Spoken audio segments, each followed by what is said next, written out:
In the last episode, Yis Dream pulled an incredible upset victory over the Japanese at the Battle of Myeonyang, and put an end to the Japanese pushing west towards the Yellow Sea. I'm Stefan, and this is Japan at War.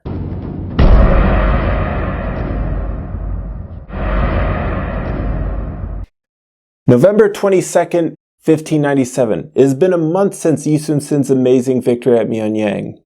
He woke up as the sun was rising. He had a dream last night, although, in hindsight, it might have been a nightmare. In his dream, he had been riding a horse up a hill, but his horse tripped over a rock and sent him through the air into a stream. Yi's youngest son, Myeon, then appeared to help him out of the water. He then hugged his father deeply. Yis Dream was a big believer that dreams had the power to potentially tell the future, and he had had dreams in the past that revealed things to him. This one, though, well, he couldn't quite figure it out, what it was supposed to mean. He would soon find out, though. Towards the evening, as the sun was falling, he had a letter delivered to him from his family home in Asan, which he had recently found out had been destroyed in a fire by the Japanese as they had marched south. The letter he had been sent was from his second son, Yol. He knew before he had even read the note that his son Myeon was dead. He had died by the Japanese when he had tried to defend his home. Racked with grief, he poured himself into his journal that night, writing, "I should be dead and you alive. This is natural order. Now you are dead and I am still alive. My son, where have you gone? Why have you left me behind? I wish I could follow you into the afterlife, but if I did, who will support your brothers and sisters and mother? Because of those, I will endure. My body alive, but my soul dead." Yis Dream understandably fell into a dark depression after that. His health started to suffer, he barely ate, and he wasn't very responsive. After a while, he dreamed again.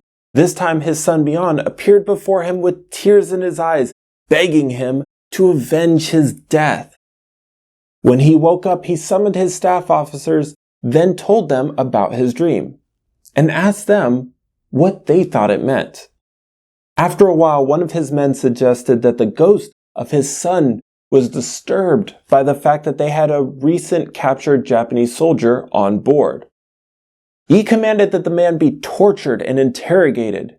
It then came out that he was the man who had killed Yis Dream's son, which happened 300 kilometers to the north. Now let's pause and think about this. Yis Dream hadn't been eating, and I doubt he had slept well either. And on top of that, his current situation, despite the victory, had been quite stressful. It is quite possible that him having said dream about his dead son might have been a hypnagogic hallucination. On top of that, the man aboard the ship who had just confessed to killing Yis Dream's son was currently being tortured. Was his confession really something that could be trusted? Or was this a desperate attempt by a desperate man to simply just end his suffering? The fact is that an act that happened almost 300 kilometers away almost certainly could not be committed by the same man on his ship. I mean, what would the chance of that even be? Facts that a grief-stricken man probably struggled to find. In reality, Yis Dream was badly hurt, and though I believe he was incapable in his grief to realize that the man was not the one who had killed his son, it is also possible that he was just looking for someone to punish for his son's death. The Japanese man was executed by having his flesh peeled off his body piece by piece. And this is where I will leave you. The great naval commander losing his youngest son and then sentencing a man to a torturous death. Now before you go, I want to ask you, the audience, a question. Do you think what Yis Dream did to this man was just? I really look forward to the conversations down below. I'll see you next time.